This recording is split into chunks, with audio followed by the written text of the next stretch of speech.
First, let's start with this case. My sister asked me to book dinner reservations for her partner's birthday, which she was supposed to organize. I secured a 5 p.m. reservation for 7 people at a popular restaurant and informed everyone 3 days in advance. The night before, she asked if I could move it to 6 p.m. because her partner had taken a last-minute work shift and wouldn't make it at 5. We were both frustrated, and she likely argued with him over it. Since the restaurant was always booked, I told her I'd try, but warned it was unlikely.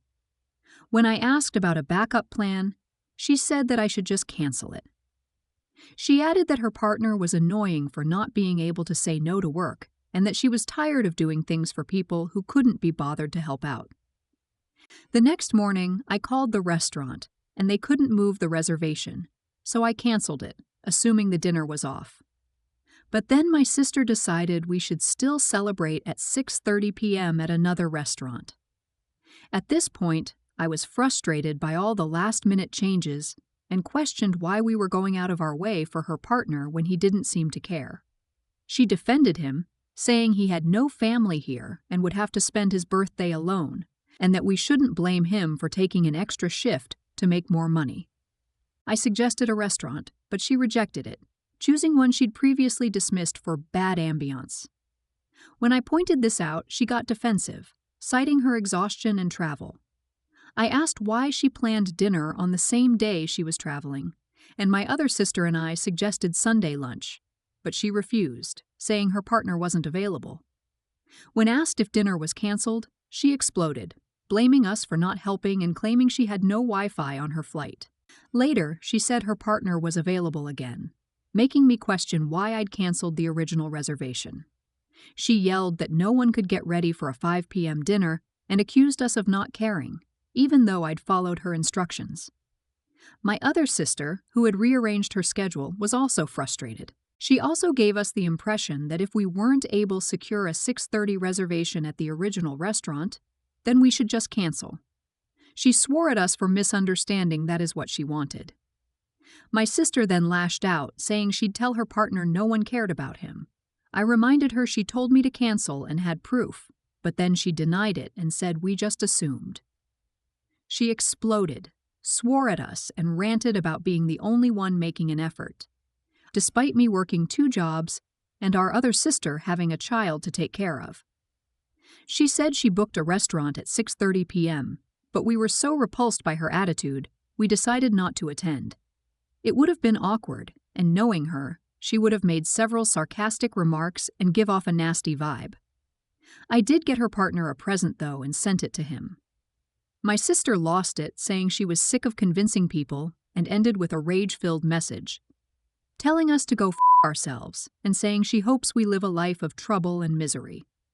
I called her a spoiled 40-year-old princess who always has to get her way, and she called me a waste of space and a loser, and basically told us to go to hell.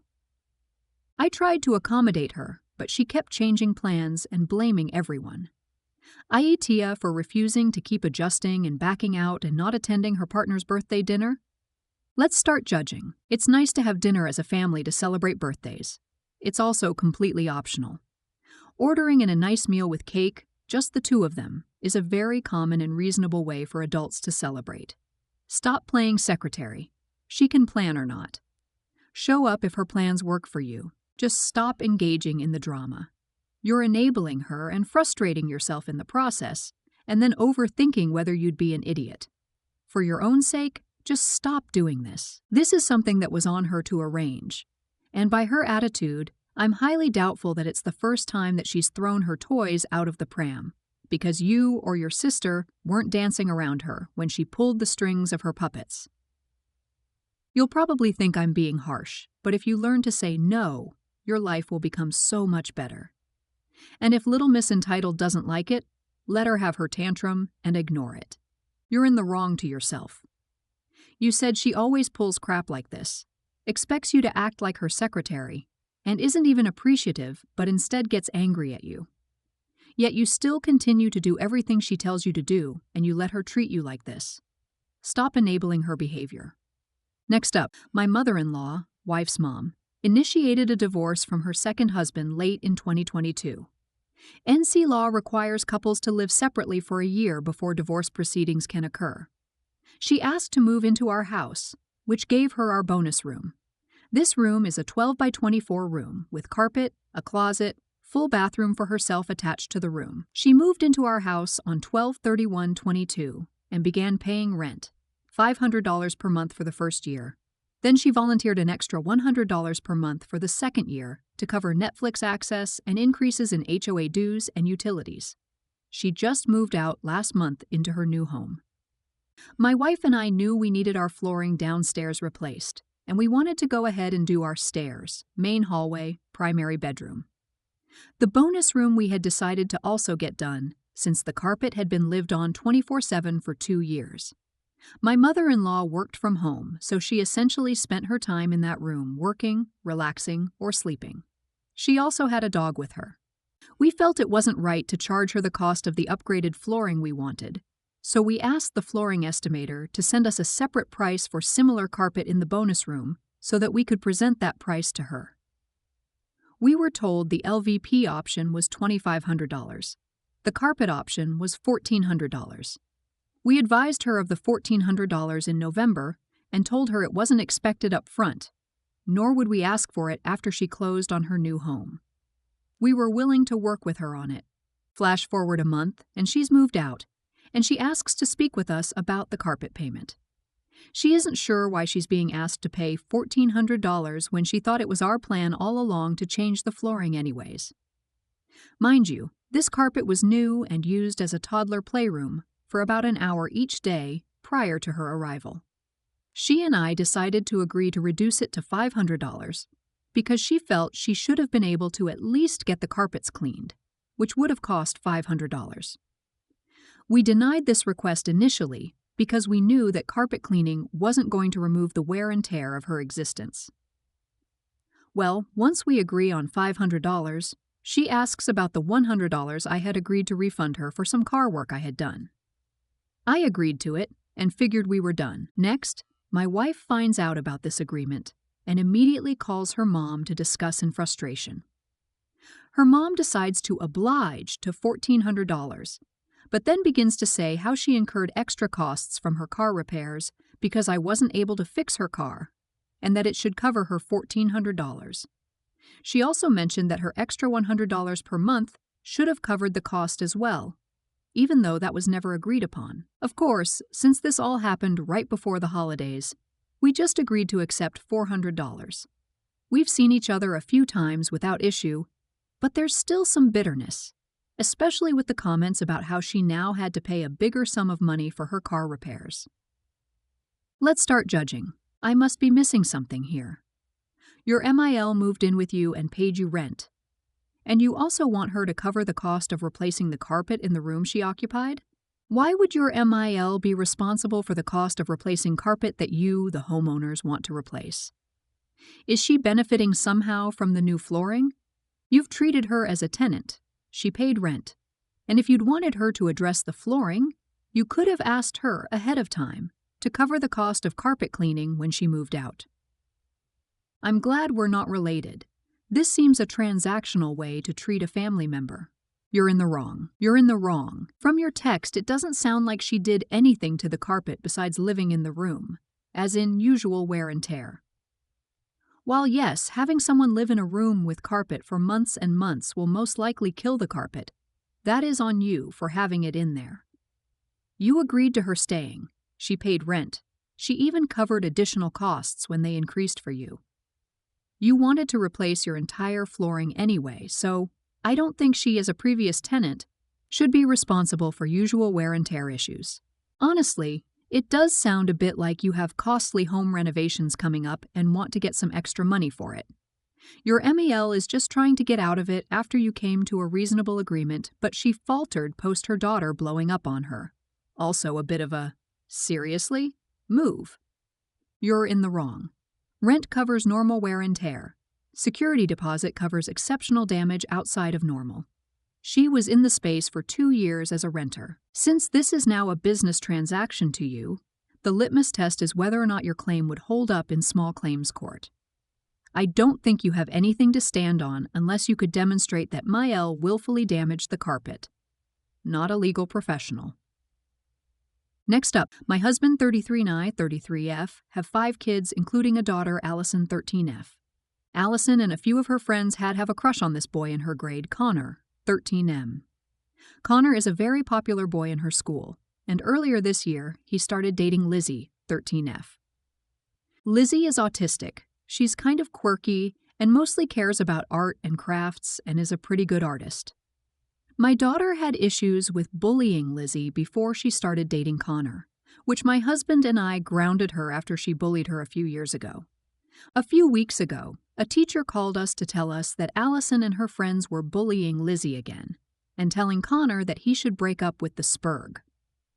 My husband and I were infuriated and grounded her. She hasn't been able to use her phone or go out.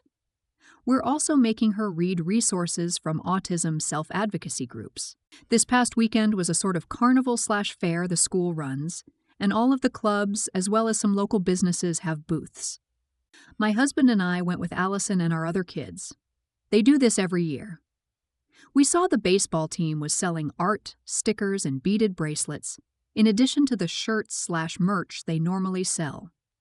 Some of the boys on the team were running the booth, and one of them was joking, "We probably wouldn't want it because Lizzie made them."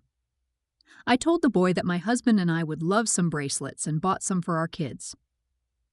We told Allison that instead of getting her allowance money back from when she was grounded, she should consider that her allowance money being spent. She got mad at us and said being grounded was already punishment enough. Here's where my husband and I think we may be assholes. We could see the boys smirking once we bought the bracelets. And in school on Tuesday, one of the boys asked why she wasn't wearing her bracelet and was telling other students what happened. He told Allison it was karma for bullying Lizzie. Allison is saying we're a holes and that she hates us. Aita? Let's start judging. Looks like you switched aliases halfway through the story. But if I'm following correctly, you confiscated your daughter's allowance. I'm not quite sure why she would have gotten her allowance back after being grounded under other circumstances, so you're not in the wrong. You are punishing her for her cruel behavior, and that's appropriate. Also, I applaud the basketball team for sticking up for the girl your daughter is targeting. Great to see popular kids standing up against bullying. Something is going right in that school. You're not in the wrong.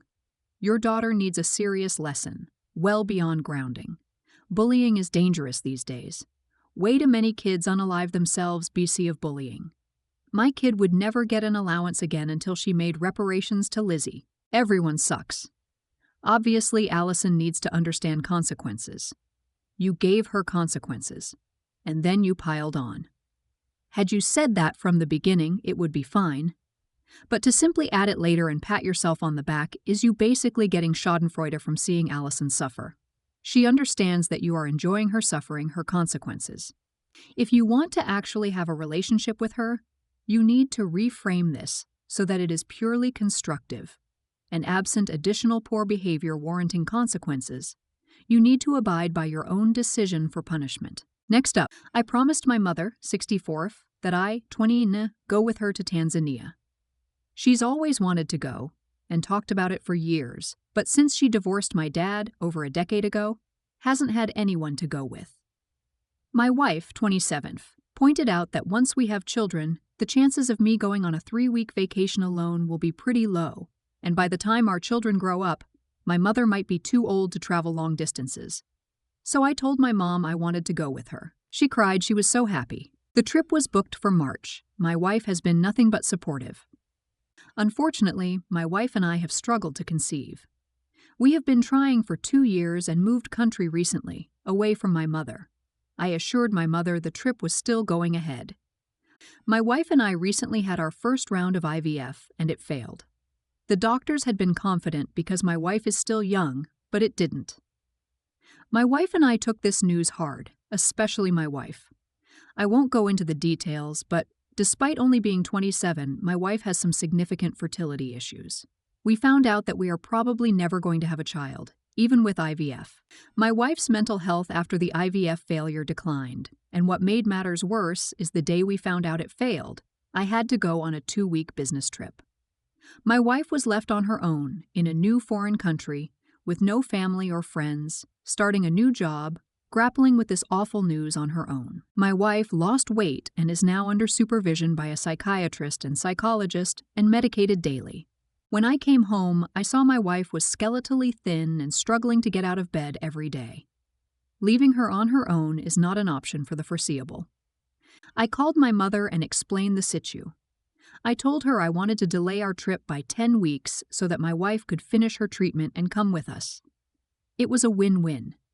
My mother gets her trip. I'm still a good son, but most importantly, I don't abandon my wife. Of course, I offered to pay for all additional costs, including new flights, so my mother wasn't out of pocket. My mother was initially supportive. She said she understood and thought the compromise was sensible. She even offered to come see us in our new country in March to give us support.